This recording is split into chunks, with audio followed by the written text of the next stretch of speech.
আজকে আসলাম মায়ের মন্দিরে পূজা দিতে। তো মন্দিরটা হচ্ছে বরিশাল বাজার রোড। আর এই মন্দিরে আমি মাঝে মাঝে আসি মাকে দেখতে। এখানে আমি কিছু ফল কিনলাম আর মোমবাতি, ধূপকাঠি, কিছু ফুল, মালা সব কিছু মায়ের এখানে নিবেদন করলাম।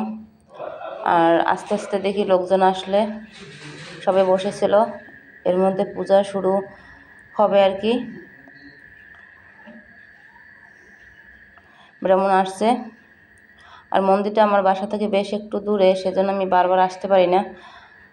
আর আমি আজকে একাই আসছি এখানে, আজকে শনিবার। আর এদিকটায় মা যেহেতু সামনে দুর্গাপূজা, সেজন্য মায়ের প্রতিমা গড়ার কাজ চলতেছে। এদিকে পূজা শুরু হয়ে গেল। সোনামাকে বাসায় রেখেছি, এই জন্য আমার মনটা একটু ভালো ছিল না। পূজা শেষ, সবাই প্রসাদ নিচ্ছে, আমিও নিলাম।